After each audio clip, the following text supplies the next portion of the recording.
All right, as usual, there is a lot of ground to cover. Now, don't worry, I'm a realist. I know you're not going to have all of these facts memorized by the end of the day.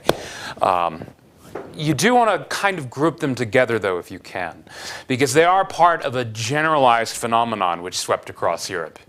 Again, not entirely unlike what may or may not be happening today in the Middle East. When we talk about every day, there is a new country which seems to be either going off the rails or with popular demonstrations, uprisings, police brutality, or whatnot. There is something inestimable about these phenomena that break out from time to time. You know, if order is contagious, so too is disorder, chaos, anarchy. Or in this case, something of the above. Some of it is anarchy, some of it is organized by anarchists or revolutionaries. But basically what you had was the illustration of Lenin's principle of revolutionary defeatism, which is to say the countries which lost the First World War all succumbed to revolutionary unrest of one kind or another. Now, of course, paradoxically, Russia lost, even though Russia was on the winning side. But if you remember, that's because Russia fell out of the war, cutting a deal with the Germans. The Germans then lost too, and we'll get to them in a moment. So too did, of course, Germany's allies. Although here too you have to be even more specific. The Austrians lost, allied to Germany. So did the Hungarians, who, remember, were sort of like the official equal minority with the Germans in Austria-Hungary.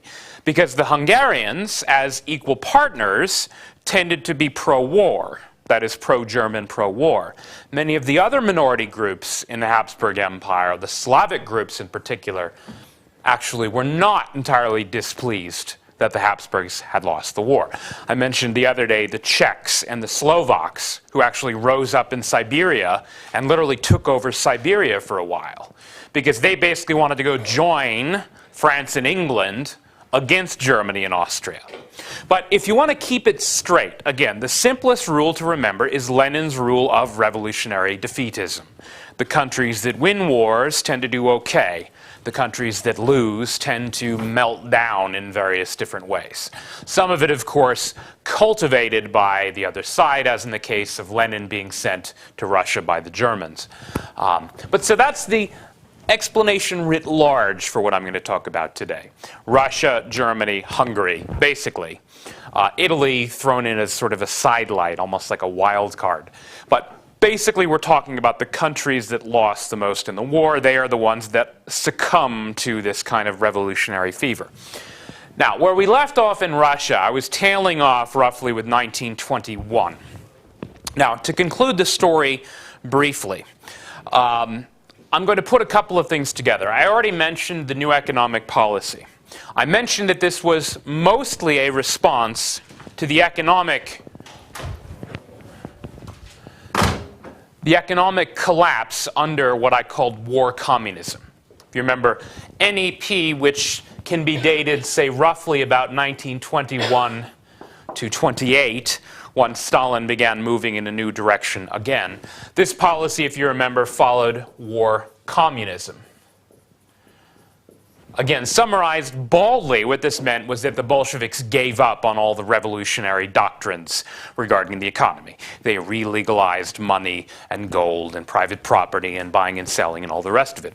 Now, the background as to why they did this, some of it had to do with the unrest right at home near Petrograd. I talked about the Kronstadt uprising that Trotsky suppresses quite famously and brutally.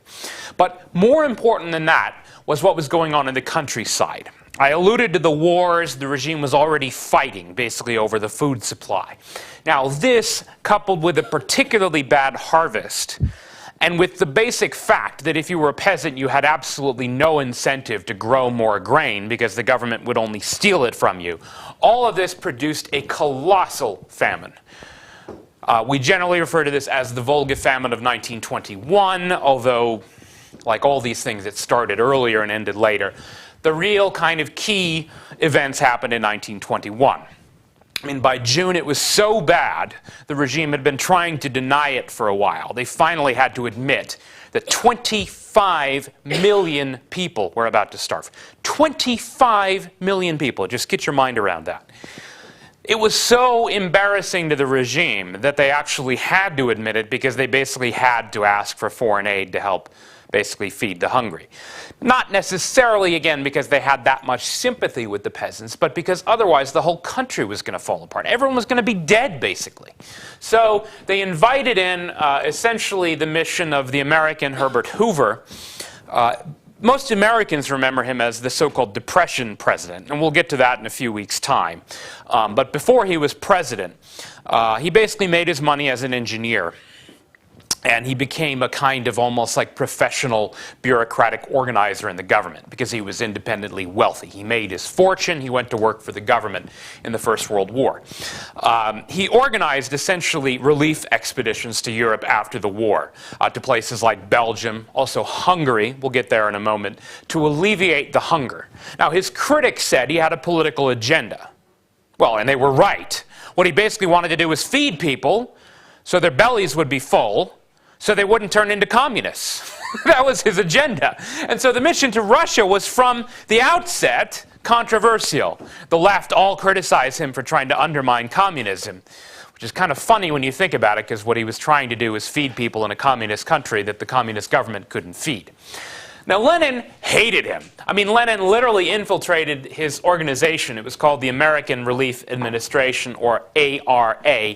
He infiltrated this organization with spies from the Cheka, and they began an international smear campaign led by Willy Münzenberg. I'm not going to bore you with Münzenberg. I wrote my first book about him, but I'm kind of bored of him by now. But anyway, he was the propaganda guy who sort of blamed the famine on Hoover, which was totally absurd, but it sort of caught on a little bit among certain circles. Because it was embarrassing. They had to blame it on someone. So they blamed it on capitalists who were starving Russia, the usual, etc., etc. And Hoover was supposedly the representative of the guilty bourgeois conscience. I don't even really understand how the argument went. But basically, the fact is, they did succeed. Not Münzenberg and the communists, but rather Hoover and the ARA, along with other charities, many of them Christian churches. They alleviated the worst of the famine. Instead of 25 million people starving, only about 5 million people starved. It was still pretty horrible. But by the next year, they had brought in enough seed so that the harvest was better. And so that essentially Russia was finally able to start slowly getting back on its feet. But essentially you're talking about now a country which has returned to about the late Bronze Age as far as economic life, general poverty. Industrial production was down 85%. Manufacture of consumer goods was down about 90%. The country was a wasteland, basically. But thanks to mostly foreign aid workers, and of course those Russians who helped them, they alleviated the worst of the famine. If you put all this together with the Red Terror, incidentally, the Red Terror, the famine, the Russian Civil War, the various executions of political criminals, no one really knows how many people died. But I've got a figure which it's a little rough. You might want to write this down if you like. Let's just see. The population of Russia at the end of the World War, that is when they stopped fighting in 1917, was about 148 million. Now, the population by 1922, after Civil War, famine, etc., was, let me get the right figure, 135 million. So that would suggest about 13 million dead. However, if you use demographic projections based on the expected growth of the population, under ordinary conditions, would be expected to be about 160 million after 5 years. So there you have a discrepancy of more like 25 million dead. Pick your poison. It's a lot of people. You're talking about a colossal human tragedy. Some accidental, related to things like the weather, but most not accidental at all. A civil war deliberately inflamed by the regime. And then, of course, the other side, as I said, were no angels as well. The whites, their most notorious crime was essentially anti-Semitism, or looking the other way in the regions they controlled, as peasants killed a lot of Jews, which led a lot more Jews to support the regime, which became increasingly more Jewish. It was nasty. Now, you should keep that in mind. Again, the The facts are interesting, but the way the rumors spread is in fact even more interesting, at least as far as political developments. We're going to see progressively as not only the revolution, but news of the revolution and myths about the revolution spread to Central Europe. You're going to see why eventually you got this amazing, in fact frightening upswing in anti-Semitism in Europe, particularly in Germany. In fact, one of the most important aspects in that story, which I didn't talk about yesterday, but it's a very important part of the story. Again, not everyone in the regime was Jewish, no, but many of the leading figures like Trotsky, Kamenev, Zinoviev were. It was very significant that a single man called Yakov Yurovsky was Jewish. The reason it was significant is because he is the man who organized the murder of the royal family. Now, you may remember that in the English Civil War, they did knock off the head of King Charles. In the French Revolution, they did, of course, guillotine Louis XVI. However, both the English and the French king were at least granted the dignity of a trial. And they were executed in a more or less formal way, which at the time was considered to be at least dignified and respectful. Not true of the Romanovs.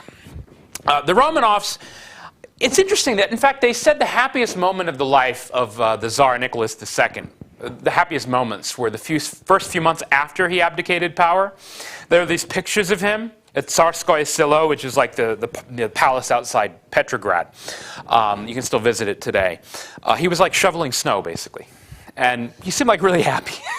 It was like a load off of his head. And I think, honestly, I mean, some people said he was a very simple man who just was not up to the job, who would have been happier, you know, shoveling snow.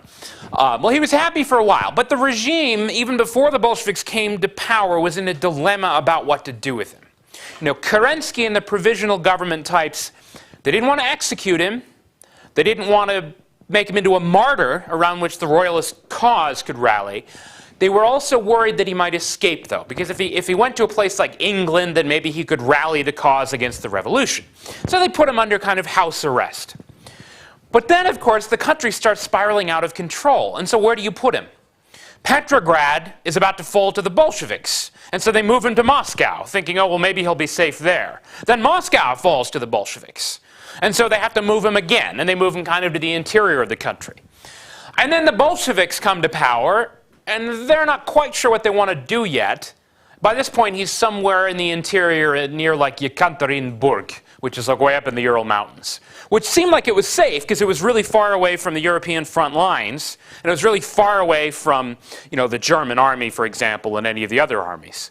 But then the Czechs rose up and they took over the Trans-Siberian Railway, and the Bolsheviks were afraid the Czechs were going to take him, and then they were going to take him out. And so they finally said, well, let's just get rid of them.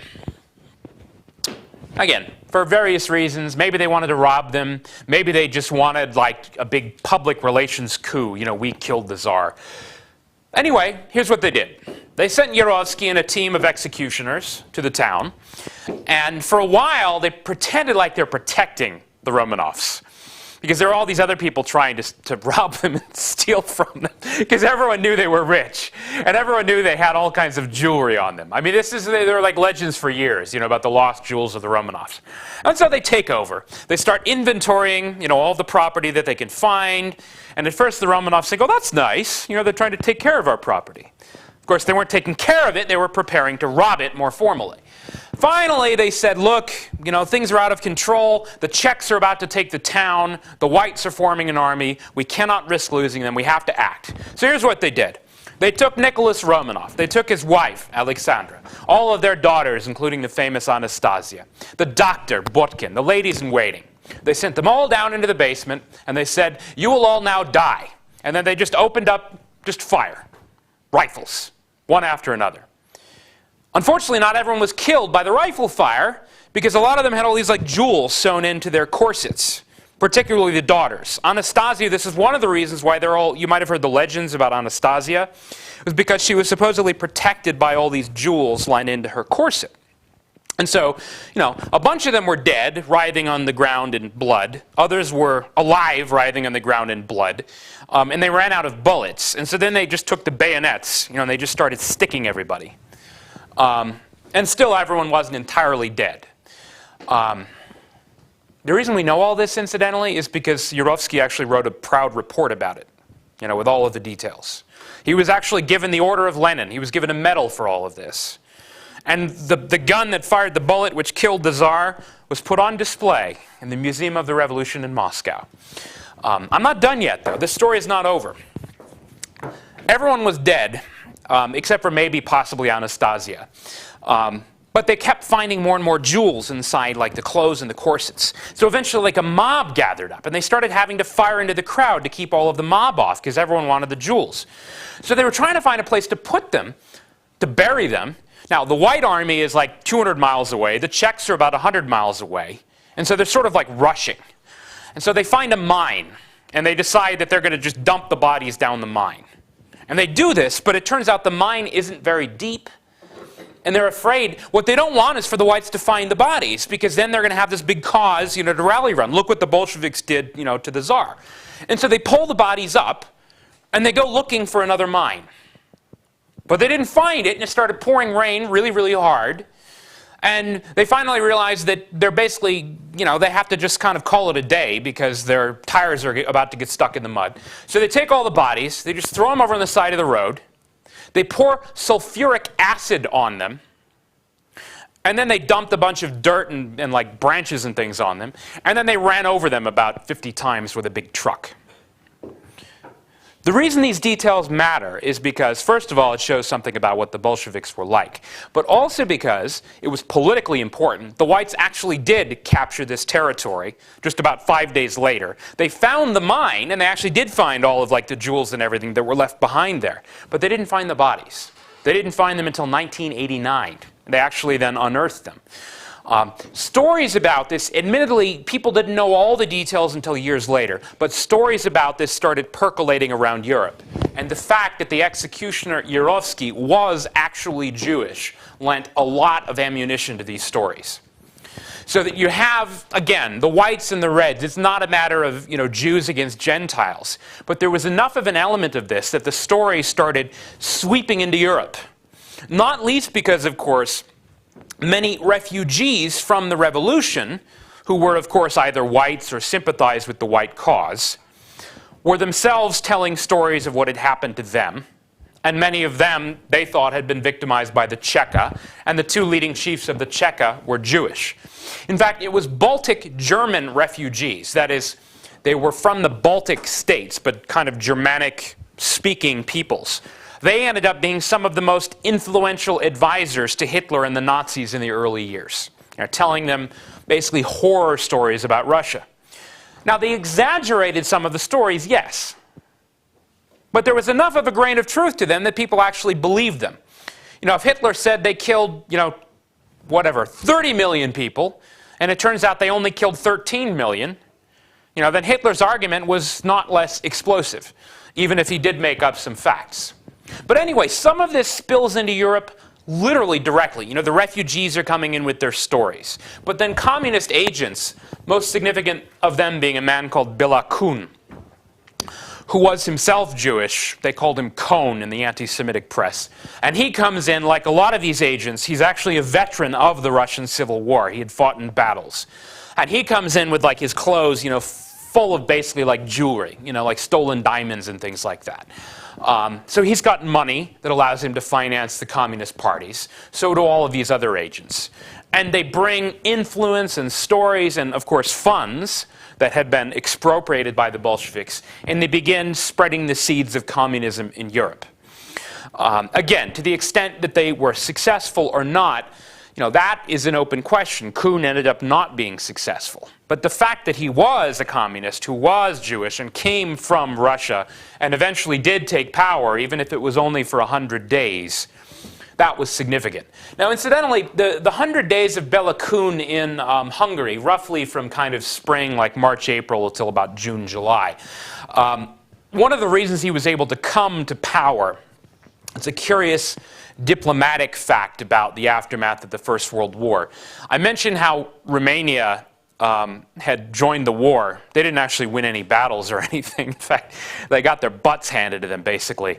But they joined the war on the right side because they joined the war with England and France. Even though they lost every battle they fought, after the war they got Transylvania, with like Count Dracula. Transylvania. Well, it was given to them even though it had a huge Hungarian population. Now, the Hungarians obviously were angry about this, and so the premier, who was an old aristocrat called Count Karoli, he sort of resigned in protest because of the way the Versailles Conference had, humiliated him and his government. So there was sort of a power vacuum. Béla Kun came in, and part of his appeal was that he said, look, I'm this Russian agent, so I have money from Russia, and I can get troops and weapons from Russia, and we can win back Transylvania. That was the argument he used to come to power. And they did go to war with Romania, but basically his regime set about trying to enact all of the worst excesses of war communism. They abolished private property, they did the whole litany of land reform, taking land from the landowners. The significant thing to remember about Béla Kun's government, it was only in power for 100 days. But it overturned society massively. I mean, in these really interesting ways. He actually had one government minister who was in charge of sex education. It's a curious part of Marxism. This will eventually become what's called the Frankfurt School of Marxism in modified form. It eventually washes ashore in California in the 1960s, where these disciples of the Hungarian communists come up with a doctrine of free love. I kid you not, his name was Lukács, and he was a minister in the Hungarian government, and he later ends up in America, like a lot of these people do, spreading the doctrines of free love and anti-bourgeois morality. But that's less important than the fact that in his government, 18 of the 26 commissars were Jewish. Now again, they were only in power for 100 days. So you could easily say, what does it matter? Well, it mattered because the word is now going around that communism is a Jewish thing. That, the abolition of property, the overturning of bourgeois morality and everything people believe in, from sex education to the soundness of money to the basic sanctity of private property, all is now being violated by these Jewish communists.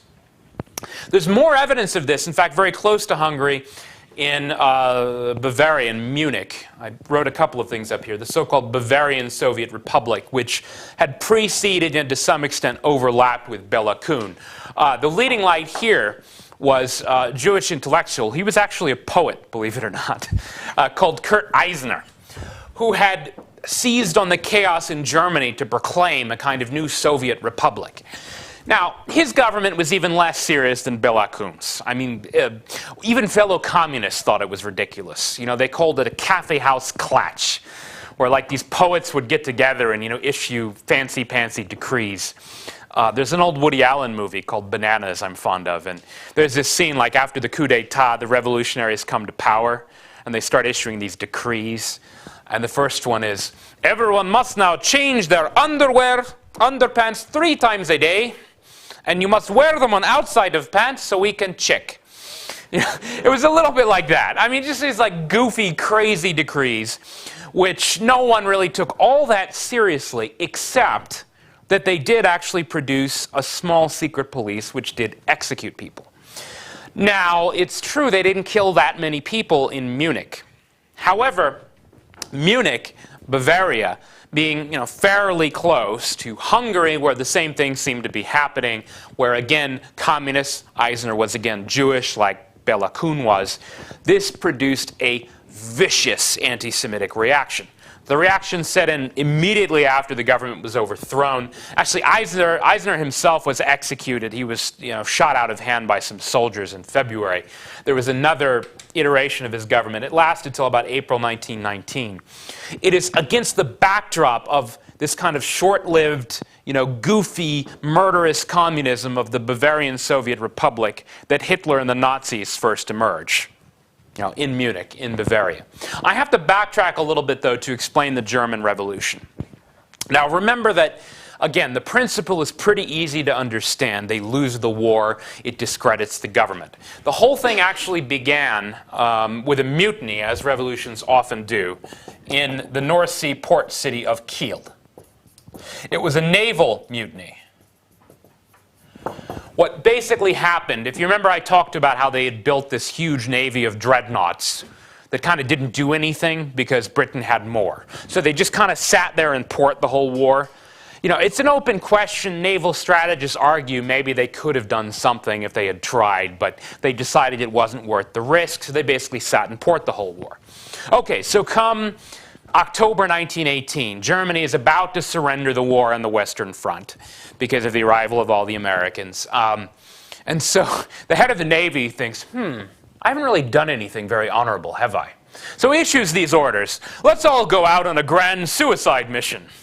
And, you know, we will redeem our honor by sinking as many British dreadnoughts as we can before we all sink to the bottom of the sea and die a horrible death of drowning.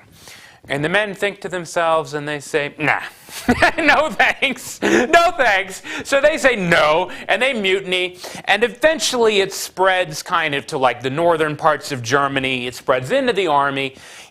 Germans being Germans, I mean, it's nowhere near as chaotic as it was in Russia. You know, things are still pretty orderly. You know, yes, there's a mutiny, but the whole country doesn't fall apart immediately. Yeah, Eisner capitalizes on this to, you know, set up his Soviet Republic in the south.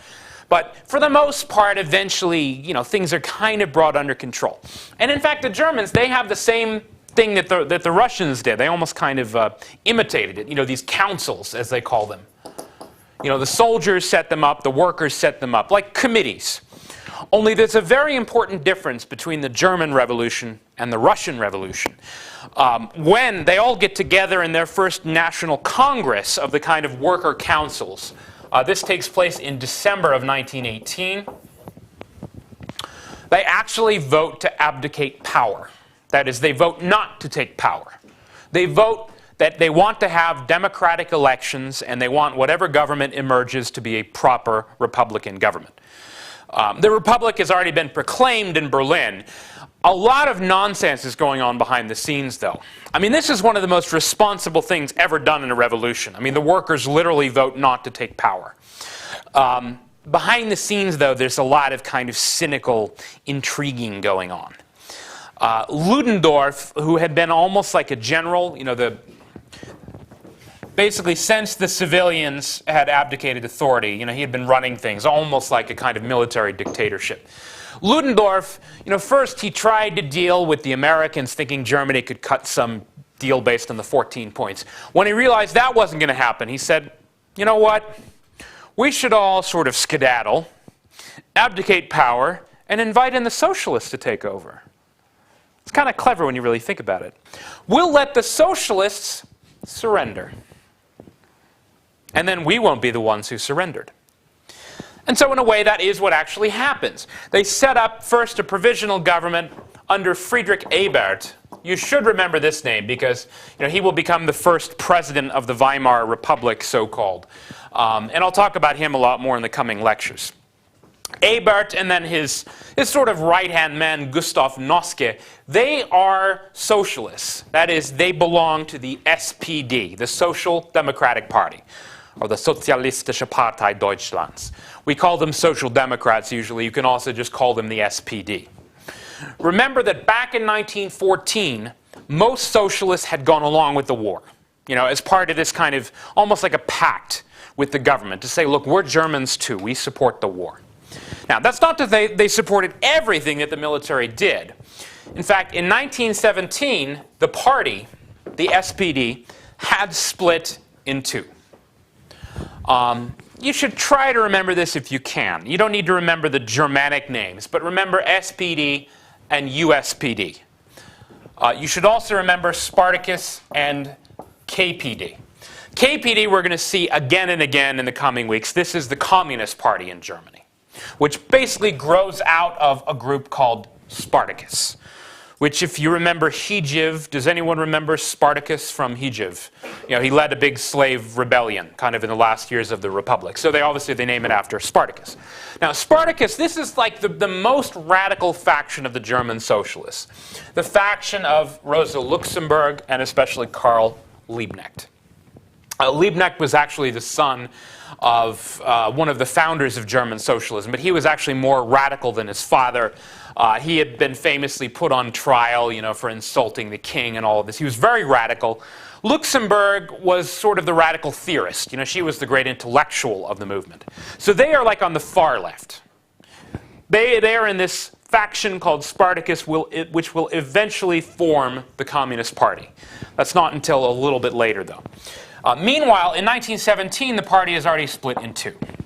SPD, this is now, they're sort of called almost like the majority party, or just the SPD, the kind of the mainstream guys, the guys who take power, who actually want to be responsible and so on.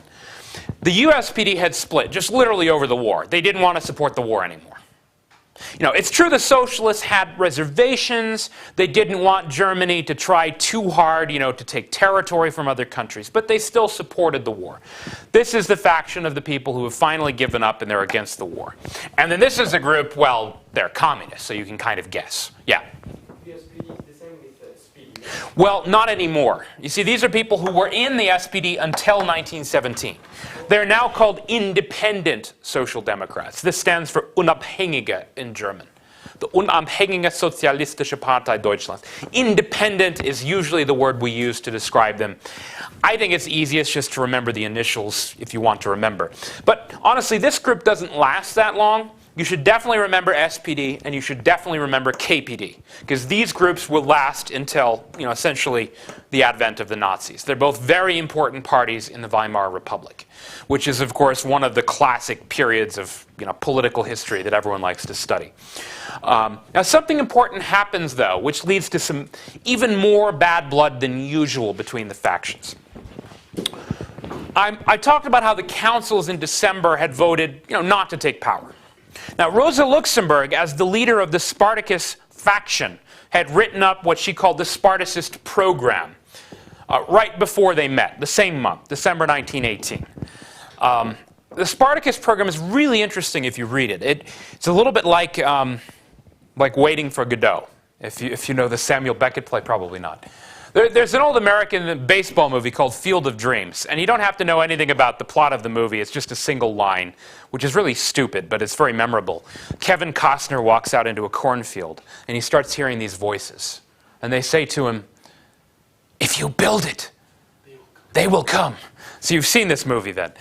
Supposedly, if he builds a baseball field in the middle of this corn farm, then these dead baseball players from eternity will come and play. It doesn't make any sense, but that's what he says. Well, keep this in your mind. If you build it, they will come. That's Rosa Luxemburg's Spartacist program. What it comes down to is this. She's a communist, kind of like Lenin. She wants to abolish private property, to get rid of all the institutions of bourgeois government. She wants to get rid of the police. She wants there to be this kind of futuristic utopia. But unlike Lenin, she's a little squeamish about violence. She doesn't think you should have to force the revolution. So what the Spartacus program says is, look, if you, the workers, will spontaneously, you remember that's a key word in the debates inside socialism. Spontaneous means the workers will do it on their own, whereas the Lenin position is you have to do it for them.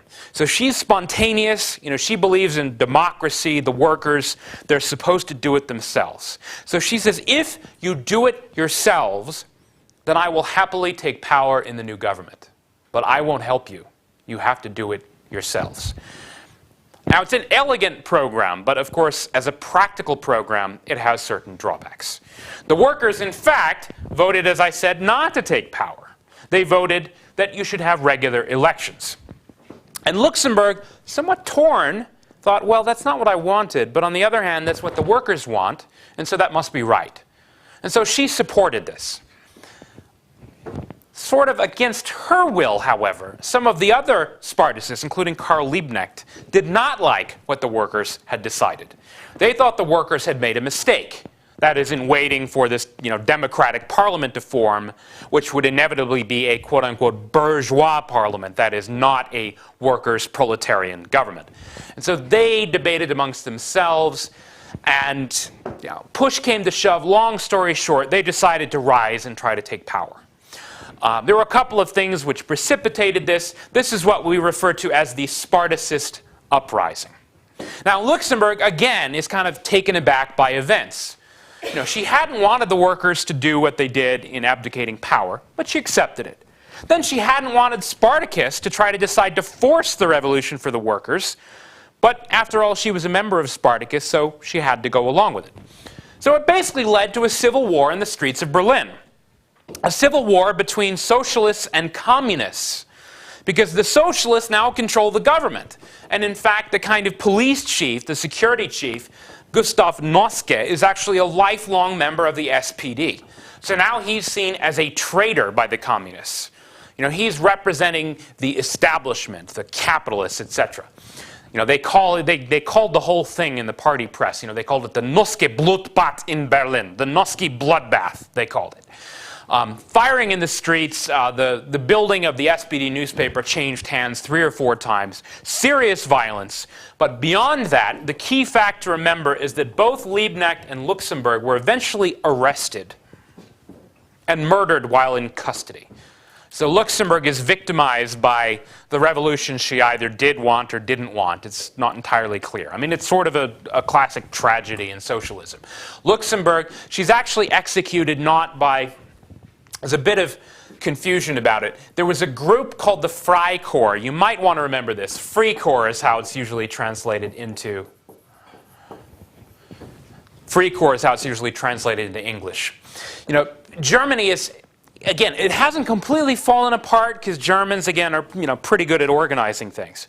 But the Versailles Treaty had stipulated, among other things, that Germany's army needed to be reduced to 100,000 people from a size of like 4 or 5 million. So as you can imagine, when you take an army like this big and you make it this big, there are a lot of spare weapons floating around, and there are also a lot of unemployed young men floating around, some of them with weapons looking for things to do. And in order to kind of push back this infiltration of communism and communist influence, Noske and Ebert, that is the socialists who were like compromising with the authorities who had now taken power, they, in a fateful decision, decide to help organize these units, essentially to kind of keep order and keep down the communists.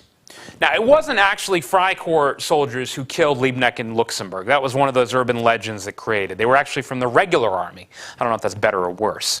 But the fact remains that a socialist government of the SPD had crushed a rebellion by Spartacists, which is to say by the communists, and then executed the 2 leaders of the Spartacus faction. So to the last days of the Weimar Republic, this cleavage between the communists, the KPD, and the socialists will endure. And you should remember that, because that's a key factor which helps enable Hitler's rise to power, is that the left simply does not team up in any effective way against him. Now, they may or may not have been able to do something to stop Hitler. Now, Hitler himself, I'm going to have to get to him in a moment, because this is, of course, one of the more interesting questions about political nomenclature. People talk about left and right. Doesn't necessarily make that much sense when you look at the movements of the day here. There's an expression I'm going to come back to again. Scratch a brown shirt and you'll find a red. Now, brown shirts, those were, of course, the famous uniforms eventually of Hitler's stormtroopers. Red being, of course, the color of communism. And even more important color, though, which does not always make it into this political nomenclature, is black. The interesting thing about black is that black was actually the color favored by the Bolsheviks. Like, the Bolsheviks like wearing these like black leather bomber jackets, basically. That's what all of their, their leading thugs, basically. They all wore this thing, part because it looked scary and intimidating. Now, it's not entirely clear, but it seems to be that Mussolini got the idea for his own black shirts in Italy from the Bolsheviks. Now, Mussolini, I'm just going to throw him out here as a sidelight. We'll come back to Italy again and again. But Mussolini's innovation, such as it was, you might call it a blending of left and right in a way, or you might call it simply an eruption of the left. Fascism is, of course, usually described as a phenomenon of the right.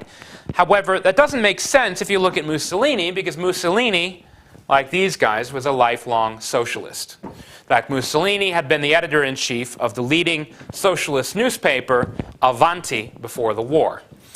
Avanti meaning, essentially, forwards, which is not accidental. The German socialist newspaper was also called Vorwärts, which is forwards. Socialists are always going forward. They're always going into the future. They're always trying to make things better. So Mussolini is a socialist. Now, admittedly, he might have gone in a slightly different direction. I think basically because he caught a whiff of military essentially glory and accoutrements and uniforms and glamour in the First World War, and he liked it.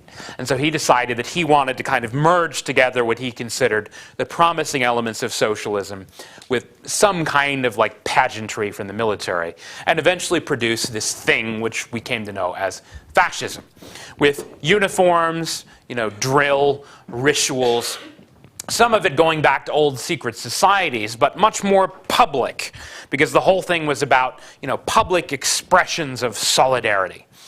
Now, this is not an accident. If you actually look at Hitler and where he came from, Hitler's party, the party that he will eventually mold into the Nazis, was actually originally called the German Workers' Party.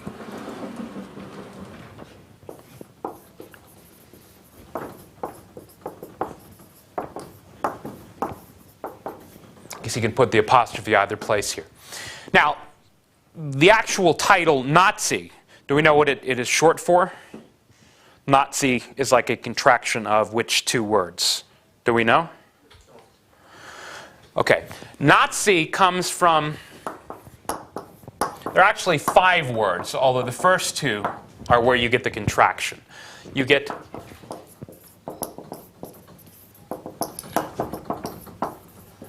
nationalistische, or essentially nationalist.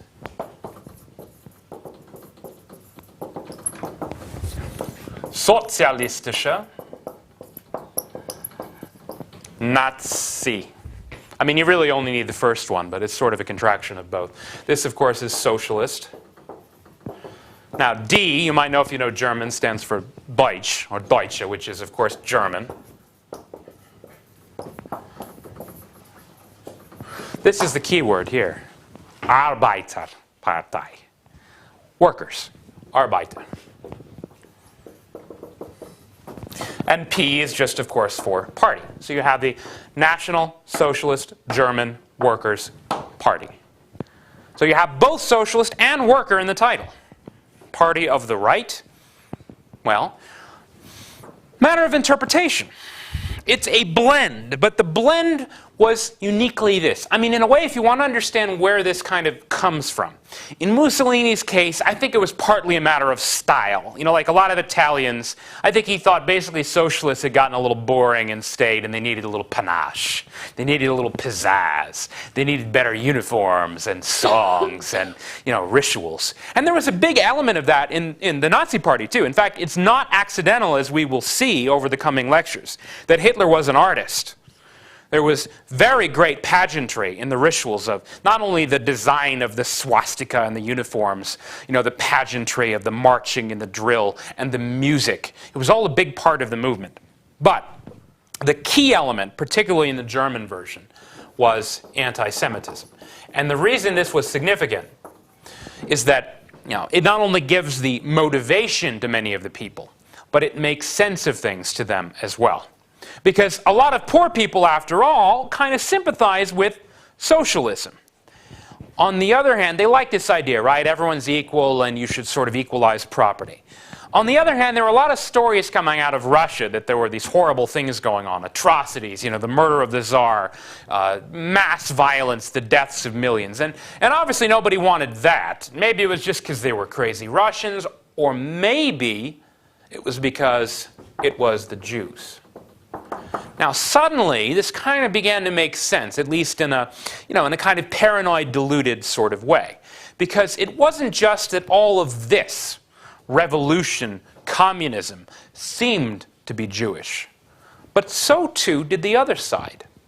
If you look at what is punishing Germany, you've got hyperinflation, you have the reparations, you have these bankers in places like London and Paris and New York, who are telling Germans, look, even though you're poor and you seem to be broke, you owe us billions and billions of marks.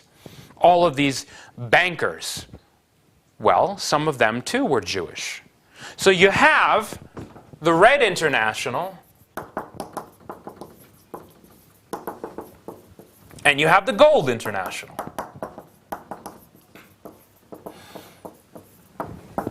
You can oppose them both.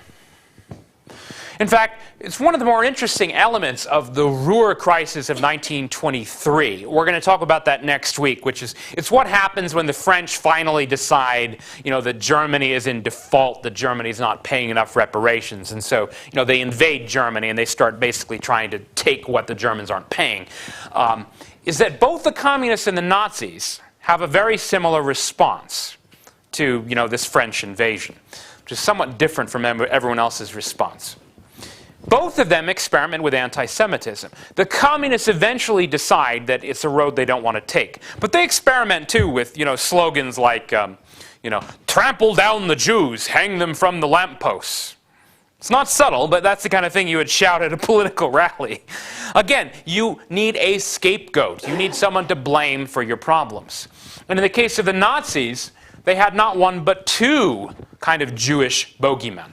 They had the Russian Revolution and all of its atrocities and the murder of the Tsar and so on. And then they also had all of these evil bankers who are bankrupting Germany, keeping it in hock, contributing to the destruction of your life savings and the hyperinflation. Now, of course, there are massive elements of exaggeration in both of these positions and arguments. In neither the case of the Russian Revolution nor in the case of the bankers on the Allied side, were they all Jewish? Was there any Jewish conspiracy? But in the kind of paranoid atmosphere of the time, this all cut a lot of ice with people. It really did seem to make sense. So that the idea of blending together nationalism and socialism was, well, in a way, that was also always the problem with socialism, right? I mean, they had tried, if you remember, with these rituals like May Day, to try to teach workers everywhere that you weren't really French or German or Russian. Well, everyone has just fought this world war. And sure, there was a lot of suffering, but on the other hand, it made people feel like Germans or like Frenchmen or like Italians. So it didn't make sense to talk about Marx's whole vision of just, proletarians uniting. Maybe you could unite the workers just of Germany. Because they all had common interests, and they spoke the same language, and they maybe shared the same enemies. They hated the French, and they also hated the communists, and they also hated the bankers. It was really easy to summarize all this, again, with one big bogeyman, which was, of course, the Jews, who were just blamed for everything in different facets. And so eventually you get this descent, by 1923, into what you might call almost like the fever swamps, with communist extremism, Nazi extremism, which all very nearly destroys Germany right then and there. Next week I'll look at the actual beer hall putsch and the communist attempts to seize power in 1923 during the Ruhr crisis. Just briefly before we get there, though, to illustrate again just how chaotic the time was. There were these uprisings. Spartacus tries to rise up in January 1919. The Bavarian Soviet Republic is put down in April 1919.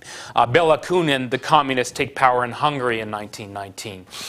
In March of 1920, there is briefly a military putsch in Germany. And then, the communists and the socialists stage strikes and rise against it. It's like a counter-revolution followed by a revolution. My own favorite of all these little revolutions was the so-called March Action of March 1921. And this is when the communists decided, yet again, that the workers were not revolutionary enough.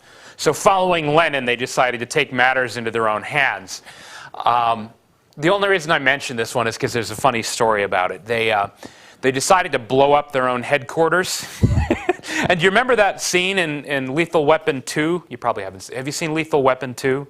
That's the one where, Daniel Glover, he's sitting on the toilet, and there's a bomb under the toilet, and they have to pull him. Then this toilet goes flying in the air. That's actually what happened. This is what everyone remembers. They blew up their own office, and they set the bomb underneath the toilet. And so this toilet went flying up in the air. It was an embarrassment. What the communists ended up doing, they tried to call a general strike of the workers, but the workers basically told them to, go shove it where the sun don't shine. And so then the communists started beating up the workers who were working because they wanted them to go on strike. It was such a scandal that the KPD actually lost 100,000 members, people who tore up their party cards in disgust.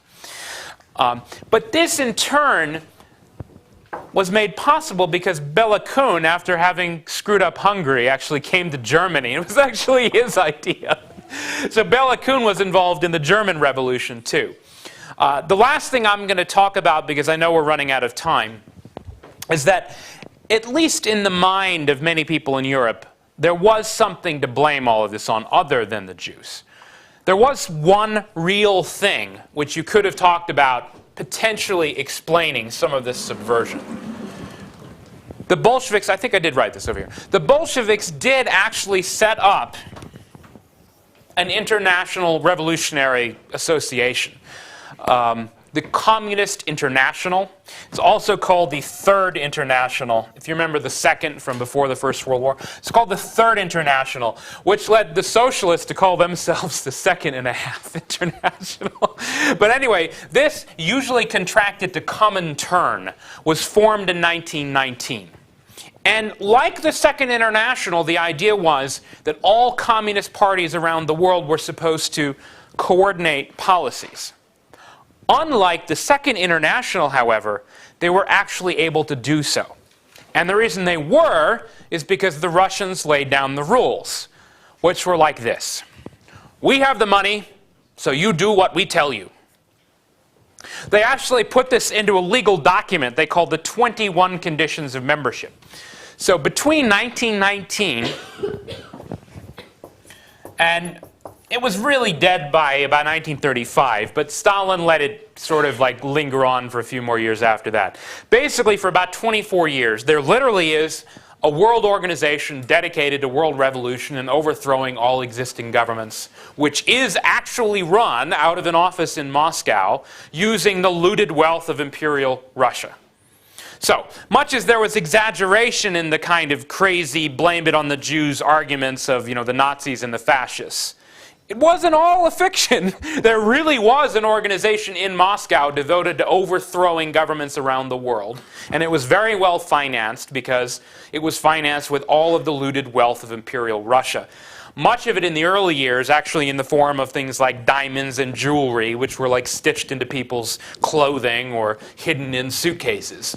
So there really was an international world communist conspiracy. Now, a lot of people later on denied this, and they said it was a figment of people's imagination. Now, how much a threat it really was is another question. But the thing existed. It actually did exist. So the notion of a red international was literally true. There was one. Gold international, not so much. That was kind of a figment of the Nazi imagination. There were bankers, but they weren't really that organized.